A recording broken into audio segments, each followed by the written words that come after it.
Yes, in getting ready for winter, you can improve the survival rate of your hives over winter greatly, especially for healthy hives.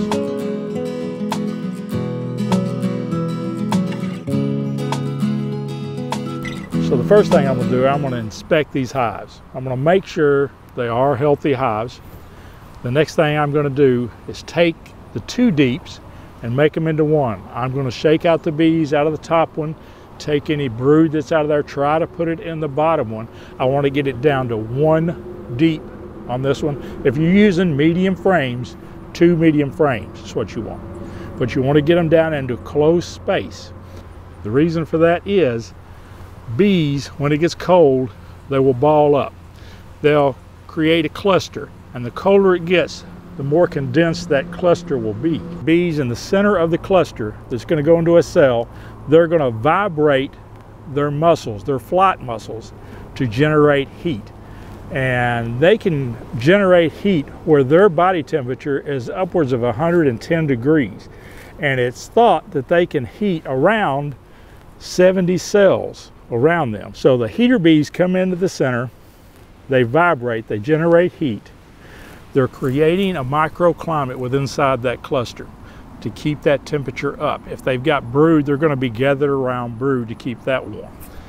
Or insulator bees. So they'll go to the outside, they'll pretty much stay still, hold the heat inside that cluster. Now the heater bees will change places 30, 45 minutes, and they'll come out to the outside. Some of the bees from the inside, that's insulator bees, will go in and become heater bees, and they will start generating. Of course, anytime you're generating heat, you're generating action, you're consuming calories, you're consuming food. So these bees need to be within reach, within this cluster of food. So these bees, the cluster of these bees, they can actually starve to death if they're an inch or more away from food, because they cannot reach that food. They have to stay within that cluster.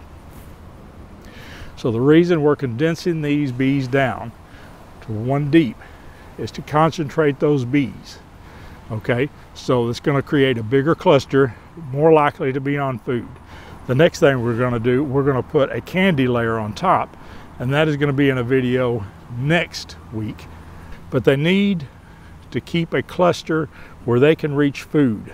So it's very crucial that we condense these bees down, so the cluster that they form will be a bigger cluster and be able to reach food that you place on top of the hive. And it's especially critical on days when it's been cold for several days in a row, or if they're clustered around brood, because they're going to keep them warm, and they're not going to leave those, whatever, you know, for whatever reason, they're not going to leave those. So now we're going to get into these hives, we're going to take a look at them, make sure they're good and healthy, and healthy or not, we're going to try to prepare them for winter.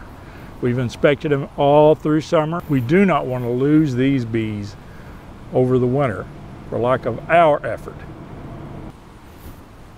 The 3 killers of bees in winter are starvation, moisture, and drafts. So you want to try to prevent those 3 things. So you want to make sure that they have got food. You want to make sure that they don't have a moisture problem. Bees produce moisture simply by breathing. The patty that we're going to put on there will absorb moisture. So they're getting food and a moisture absorber all in one. So that's good. The next thing is drafts. You want some kind of windbreak from your hives.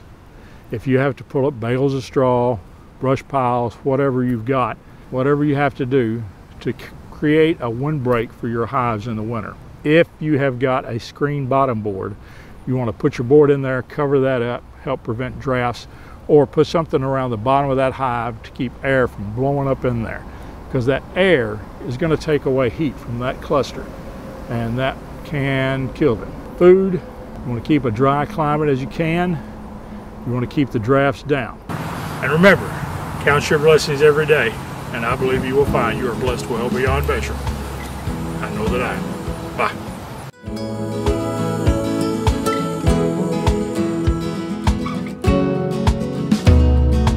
you.